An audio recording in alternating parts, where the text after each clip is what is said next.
Senhor, clamando ao Senhor que a palavra dele seja pura, não venha corrompida com coração ou ignorância dos homens, que o Senhor possa nos proporcionar toda a riqueza da sua Coração glória, ou ignorância toda a riqueza dos de homens. sua graça. Que o Senhor possa... Vamos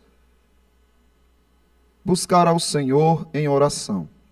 Deus eterno, Pai de graça e de verdade, que apenas, Senhor, o Teu Filho cresça entre nós e que tanto o pregador como toda a congregação suma diante da gloriosa palavra que procede do Teu Espírito Santo. Nos ajuda, Pai, a entender a Tua mensagem. Faz com que ela transforme os nossos corações. Assim te pedimos em nome de Jesus Cristo. Amém. Meus irmãos, como é bom estarmos conhecendo mais um pouco a respeito do nosso Deus e de sua vontade. Você já pensou, quando chegar o seu fim, quando você terminar a sua caminhada, como será? Você sendo chamado por Cristo, vinde, benditos do meu Pai, entrai na posse que vos está preparada desde a fundação do mundo. Ou será que no finzinho de sua vida você falhará?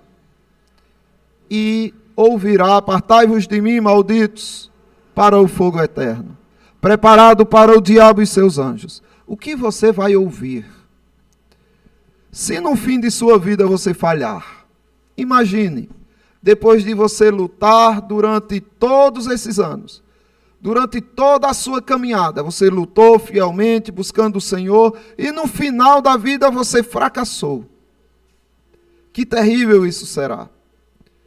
Você confessou a Cristo, lutou contra, inclusive, seus amigos, que não aceitavam a sua posição de seguir a Cristo, contra seus familiares, você enfrentou as dificuldades da vida, de repente, no final, você fracassa, você perde na sua caminhada, na sua carreira. Que terrível seria isso na sua vida, porque você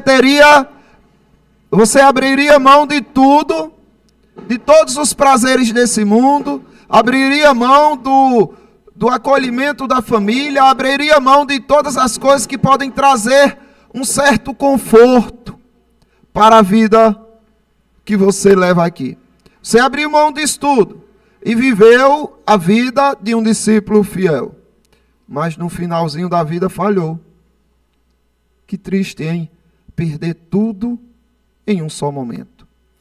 E eu pergunto, quem é que garante? Quem é que garante a tua salvação? Quem é que garante que você será salvo? E quem é que garante que você não será salvo? Judas está querendo confortar os irmãos. Os irmãos aqui estavam sofrendo perseguição, maliciosos entrando na igreja, e ele estava chamando os irmãos para a luta, a batalhar pela fé. Chamando aqueles irmãos a lutarem até o fim. Mas não bastava isso. Porque tanto Judas como aqueles irmãos tinham ciência, tinham compreensão de que a capacidade deles era nula.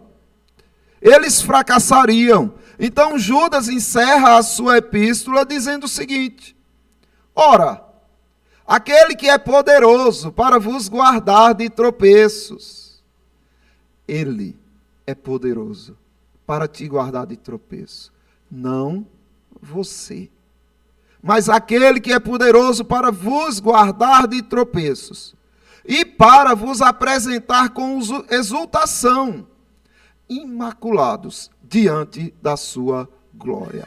Em quem está a tua segurança? Porque isso faz toda a diferença. E nós precisamos ver isso hoje. Quem é que garante que você não fracassará? Você tem certeza que até o fim, no seu último suspiro, você estará firme no Senhor e não fracassará? Você tem certeza disso? se a sua certeza estiver fundamentada no poder de Deus, de te guardar, de tropeçar no último dia, de fracassar no último dia, então sim, você está seguro no Senhor. Mas se você confia na sua capacidade, na sua competência, na tua santidade, para estar diante do Senhor na glória, quão terrível será o teu tropeço e o teu fracasso. Deus é quem garante que você não fracassará. Veja o que diz o versículo, a parte A do versículo 24. Ora, aquele que é poderoso para vos guardar de tropeços. Então, aqui está Deus garantindo que você no último dia estará de pé. Você sabe do futuro?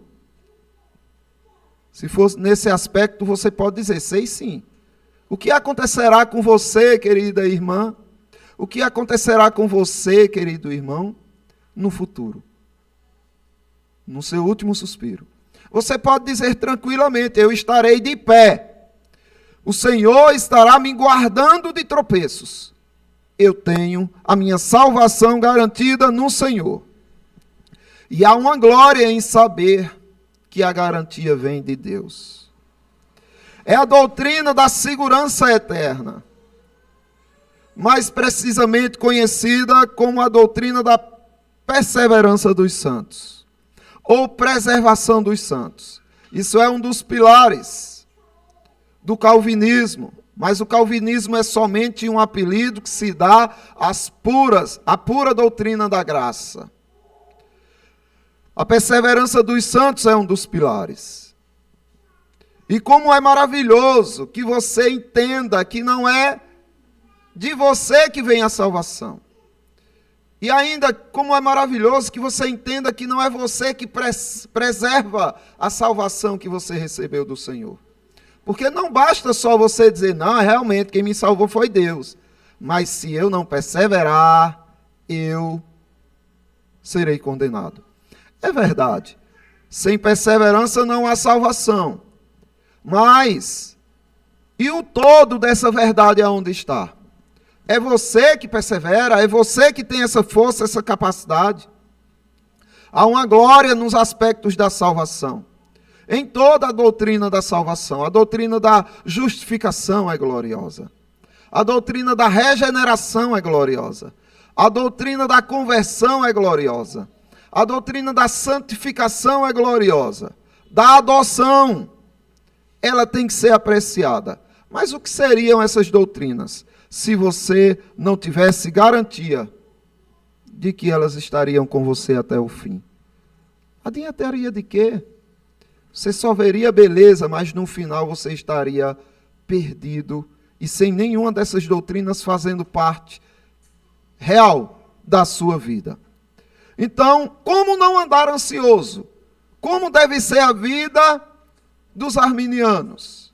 Quando falo de arminianos, eu falo daquelas pessoas que pensam que a salvação depende deles, do esforço deles, da santidade deles. Imagine que vida triste, ansiosa. Aí Jesus Cristo diz, não andeis ansiosos por coisa alguma, é inútil. Porque uma pessoa que sabe o valor da salvação e pensa que pode perdê-la a qualquer momento, não tem como ter paz. Não tem como não viver ansioso. Porque não há garantia. Ele sabe que agora que ele não está pecando, ele é salvo. Mas e se daqui a pouco eu pecar? E se quando eu pecar Jesus Cristo voltar? Ai meu Deus, o que será de mim? Então não tem paz. A pessoa que tem paz é aquela que sabe que é salvo. Eternamente salvo. Sem a garantia e a confiança da segurança eterna, a vida cristã seria uma dúvida até a morte. E aí viriam preocupações e o medo. Os crentes não teriam paz, não teriam sossego, somente ansiedade. Jesus Cristo, ele perguntou, o que aproveita o homem ganhar o mundo inteiro, se vier perder-se ou causar dano a si mesmo? A sua alma. De que adiantou? Então, de que adiantou você lutar tanto, perseverar, buscar o Senhor, estar sendo fiel ao Senhor, para depois, no final das contas, você fazer o mal à sua alma e perecer? Eu lutei tanto, mas no último momento falhei. Que triste. A garantia de sua luta, de que você não fracassará, tem um peso incomparável, meus irmãos. É uma glória que procede do alto, do Altíssimo. É o Senhor que concede essa glória. O apóstolo Paulo, escrevendo aos Coríntios, na sua segunda epístola, o capítulo 4, versículo 17, ele diz: porque a nossa leve e momentânea tribulação produz para nós eterno peso de glória, acima de toda a comparação. Veja o que Paulo está dizendo. Paulo está dizendo que os seus sofrimentos estão produzindo um peso de glória que ninguém pode comparar. Mas esse peso de glória não vai acabar um dia.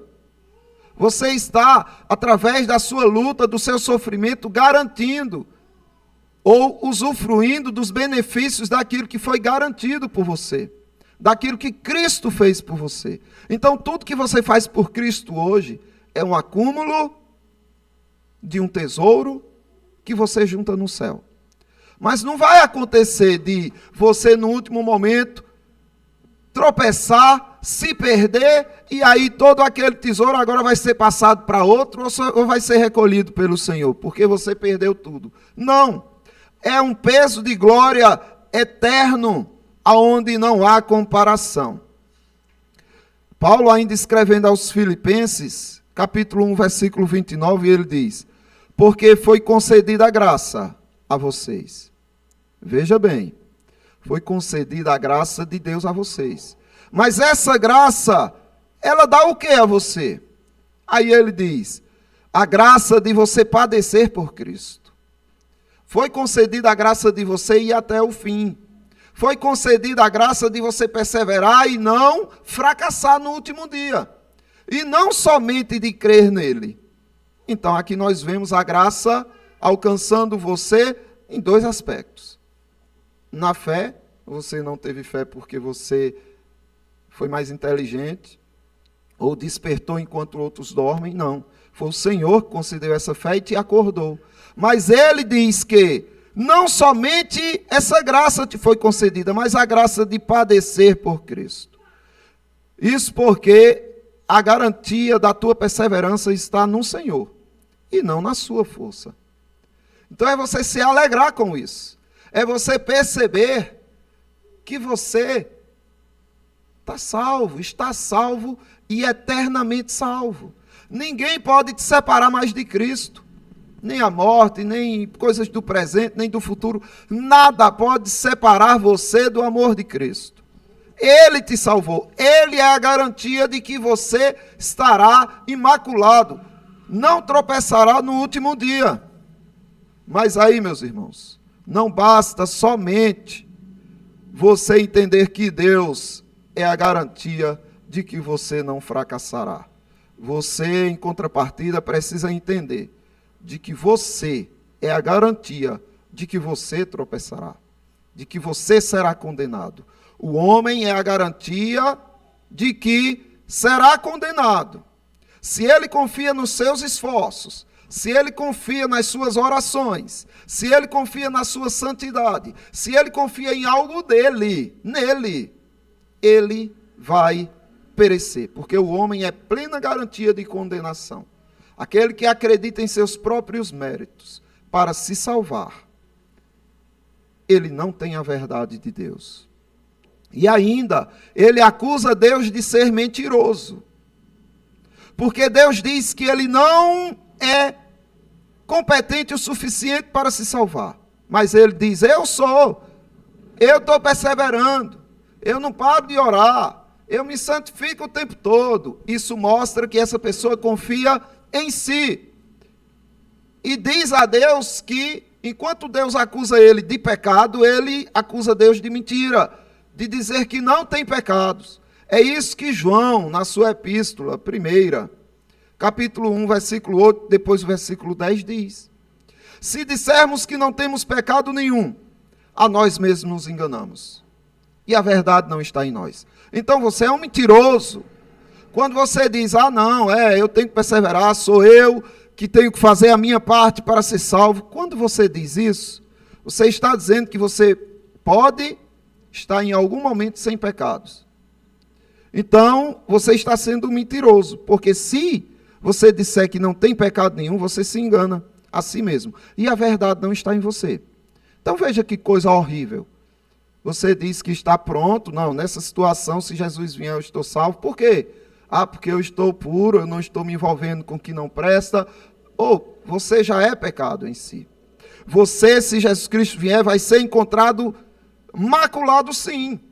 Se você confia nas suas forças, Jesus Cristo pode vir na tua melhor fase ou na tua pior fase, não importa. Ele vai te encontrar maculado, cheio de imundícias e de pecados.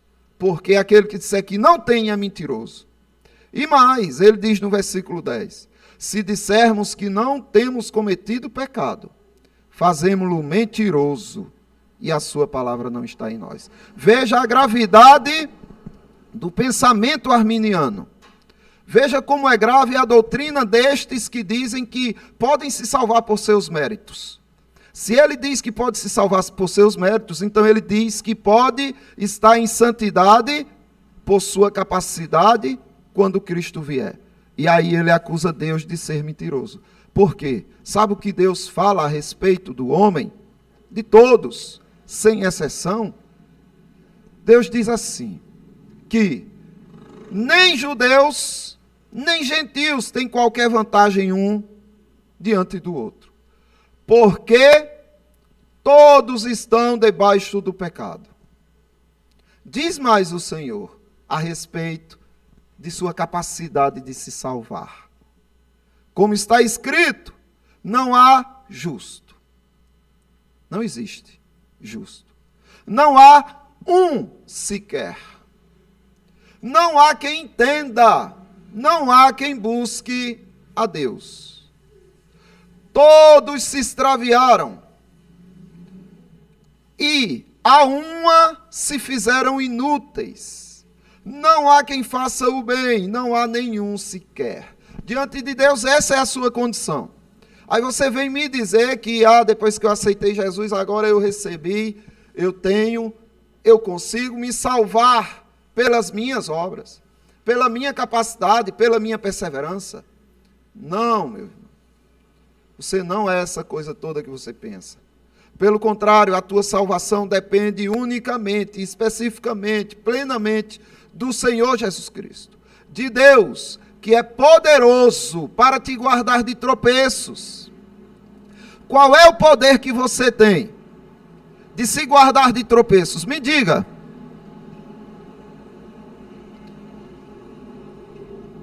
Em se tratando de poder. Porque o que Deus está dizendo aqui é o seguinte, que Ele é poderoso para te guardar de tropeço. Aí você diz que consegue, através de sua capacidade, se guardar de tropeço. Então você está disputando poder com Deus. Qual é o poder que você tem? Se a Bíblia diz que o cair é do homem. Olha só o que tu tens a oferecer a Deus. Tropeço, queda.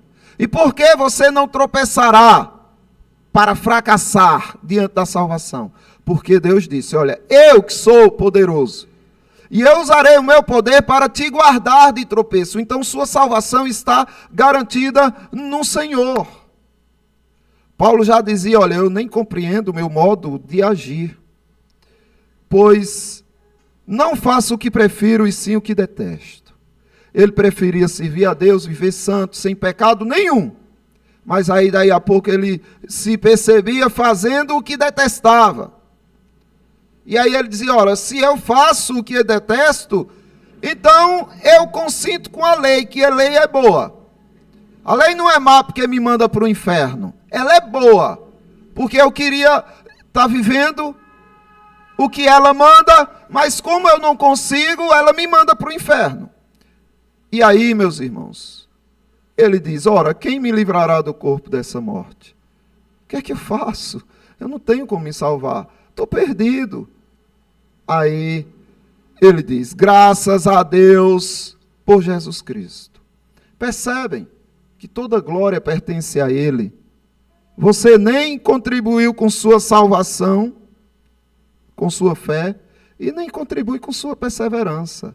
Mas por que você persevera? Por que você faz? Porque Deus é poderoso para agir na tua vida e fazer com que você persevere, se santifique, busque o que é bom. Mas tudo isso é um agir do Espírito Santo na tua vida. Você não precisa se gloriar disso, porque essa força vem de Deus, não te pertence, não é tua, não é própria tua. O que você tem no coração é cobiça. É assim que Deus diz. Ao contrário, cada um é tentado pela sua própria cobiça, quando esta o seduz e o atrai. Então, a tua cobiça jamais permitiria que você fosse salvo. A tua cobiça te condena todos os dias. Porque ela te seduz e você vai e, atraído por ela, dá luz ao pecado. Concebe o pecado. Então a cobiça, depois de haver concebido, dá a luz ao pecado. E o pecado, uma vez consumado, gera a morte. Ou seja, você tropeçaria. Porque o cair te pertence. Agora não, o levantar, o te manter de pé, pertence ao Senhor. Por que não louvá-lo, engrandecê-lo, sair daqui regozijante por tamanha garantia? O pecado de não orar, por exemplo, e o pecado de orar errado, porque Tiago diz, olha, vocês vivem a lutar, a fazer guerra, e não tem nada, porque vocês não pedem, ou seja, vocês estão em pecado, porque não buscam em Deus aquilo que vocês precisam. E depois ele diz, olha, vocês até pedem, mas pedem mal, para esbanjares em vossos prazeres. Então, meus irmãos, até quando a gente faz o que Deus pede, a gente faz errado. Como achar que o homem pode se salvar? Então, concluindo para os irmãos, tenham uma voz de gratidão ao Senhor. Não se apoiem em vocês para terem segurança de salvação. Se apoiem apenas e unicamente em Deus, que é poderoso para te salvar.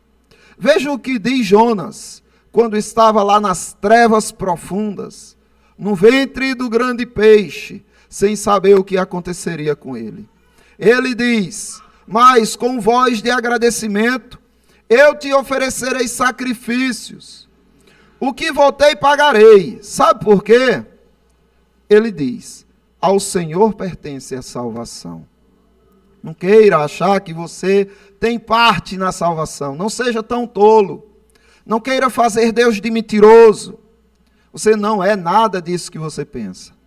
A única forma de você ser salvo é confiando somente e plenamente no Senhor Jesus Cristo, no poder dele para te fazer santo, no poder dele para te fazer perseverante, no poder dele para te fazer buscando a ele e a sua palavra. Se não for o poder de Deus, você o nega agora. Você sai da igreja blasfemando agora. E você só não faz isso em nenhum momento, nem mesmo nos piores momentos da sua vida. Você não blasfema do Senhor, não é porque você é forte, mas é porque Deus é poderoso para te guardar de tropeços. E eu encerro com um texto de Apocalipse, capítulo 7, versículo 10, que diz assim, e clamavam em grande voz, dizendo, ao Senhor nosso Deus, que se assenta no trono, e ao Cordeiro pertence a salvação. Percebe que seu nomezinho não entrou aqui? Percebe que nem no símbolo da salvação, que é o batismo, que é a tua união com Cristo, nem naquele momento que você recebe o selo da aliança, entra o seu nome, ou o nome de qualquer santo. No batismo você ouve em nome do Pai, em nome do Filho e em nome do Espírito Santo. Você não ouve o nome de Maria, o nome de Paulo, o nome de José, o nome de algum anjo, nem o teu nome. Por quê? Porque só ao Senhor pertence a salvação. Então, meus irmãos, Deus é a garantia de que você não fracassará. Aquele que acredita nos próprios méritos, tropeçará. Aquele que acredita nos méritos de Jesus Cristo, se salvará. Ele tem a verdade e faz de Deus o único e verdadeiro glorioso Deus da salvação. Em segundo, o homem garante a sua condenação. Aquele que acredita em seus méritos para se salvar, não tem a verdade, faz de Deus mentiroso e tenta roubar para si a glória que só pertence a Deus. Que o Senhor nos ajude e que o Senhor nos capacite a nos maravilharmos com o que Ele tem feito em nossas vidas. Deus abençoe os irmãos. Vamos agora responder a mensagem, abrindo a palavra de Deus no livro de Efésios, para continuarmos a nossa leitura de Efésios. Efésios capítulo 1. Agora nós vamos ler do versículo 18 ao 23. Efésios capítulo 1, do 18 ao 23. Uma leitura alternada, irmãos. Iluminados os olhos do vosso coração, para saberdes qual a esperança do seu chamamento, qual a riqueza da glória da sua herança nos santos, e qual a suprema grandeza do seu poder, para com os que cremos, segundo a eficácia da força do seu poder, o qual exerceu ele em Cristo, ressuscitando-o dentre os mortos, e fazendo-o assentar à sua direita, nos lugares celestiais, acima de todo principado e potestade, e poder, e domínio, e de todo o nome que se possa referir, não só no presente século, mas também no vindouro.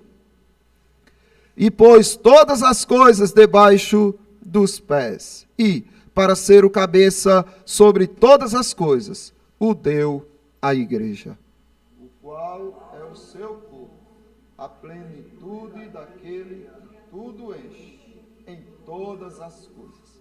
Amém, meus irmãos. Vamos responder ao Senhor com uma oração e depois cantaremos o hino de número 54. Eu vou pedir à irmã Josefa que nos conduza a Deus em uma oração de gratidão pela garantia da salvação que há em Cristo Jesus. A irmã Josefa pode orar.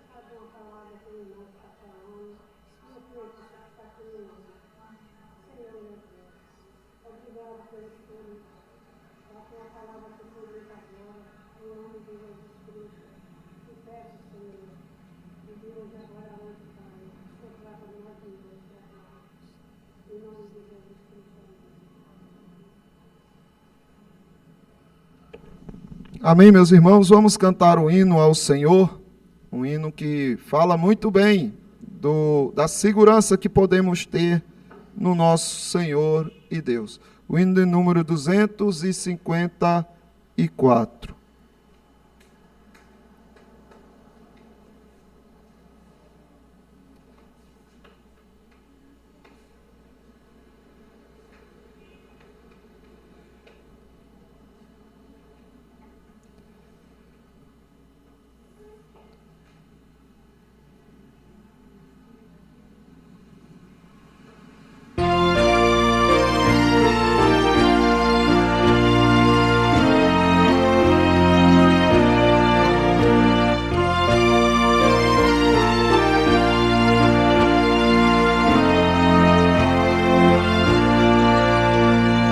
Mestre, o mar se revolta e as ondas nos pavor. O céu se reveste de trevas, não temos um Salvador.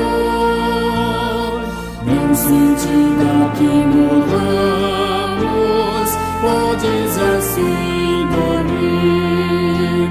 Se a cada momento nos vemos, já precisa submergir. As ondas atendem ao meu mandar, sossegai. Seja o encapelado mar, a ira dos homens, o gênio do mal. Tais águas não podem a nau tragar, que leva o Senhor, Rei do céu e mar. Pois todos ouvem o meu mandar, sossegai, sossegai. Convosco estou para vos salvar, sossegai. Mestre, tão grande tristeza me quer hoje consumir. Na dor que perturba minha alma, te imploro, vem me acudir.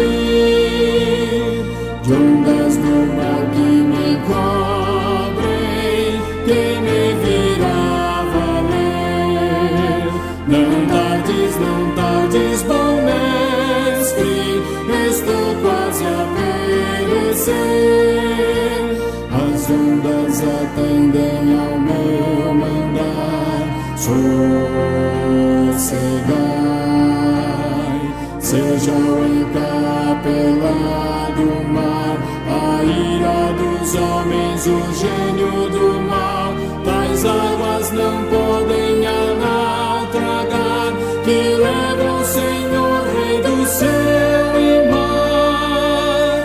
Pois todos ouvem o meu mandar, sossegai, sossegai. Convosco estou para vos salvar, sossegai.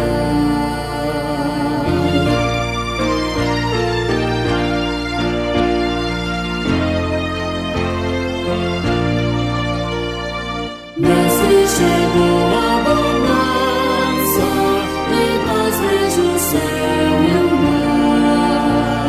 O meu coração goza calma, que não poderá findar. Firme ao teu lado, ó Mestre, dono da terra e céu. Eu hei de chegar bem seguro ao porto destino meu. As ondas atendem ao meu mandar, sossegai. Seja o encapelado mar, a ira dos homens, o gênio do mal. Tais águas não podem a nau tragar, que leva o Senhor, Rei do céu e mar. Pois todos ouvem o meu mandar, sossegai, sossegai. Convosco estou para vos salvar, sossegai. Amém, meus irmãos, podem sentar. Recebamos a bênção do Senhor, a bênção apostólica. Que a graça do nosso eterno Deus, o seu poder, que preserva todos os santos, que a comunhão, a consolação e a garantia de que estaremos de pé no último dia, que vem do Espírito Santo, e que a paz e a perseverança que provém do Senhor Jesus Cristo esteja com todos vós e com todo o povo de Deus espalhado pela terra, agora e sempre. Amém, Senhor. Meus irmãos, o culto está encerrado. Nós